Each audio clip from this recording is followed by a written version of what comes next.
ඔන්න බලමු අපේ සරුවට ඇදිච්ච වගාව.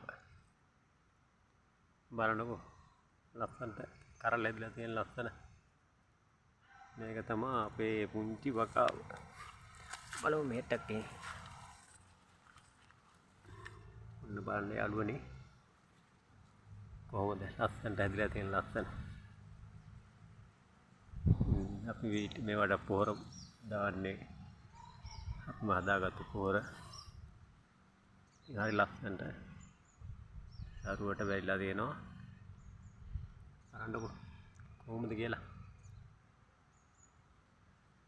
ඉතින් නිකන් හිටියොත් හරියන්නේ නැහැ. තමන් ටික මොනවා හරි හදා ගන්න ඕන. අපිට කැමරට මේ ඇතිනේ. බලමු තව ඉස්සරහට ගිහින්. එතන නෝ ලස්සනට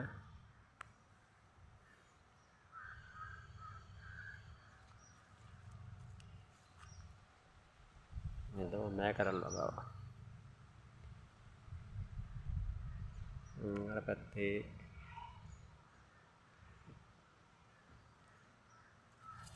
බලාගෙන යන්න හෙට.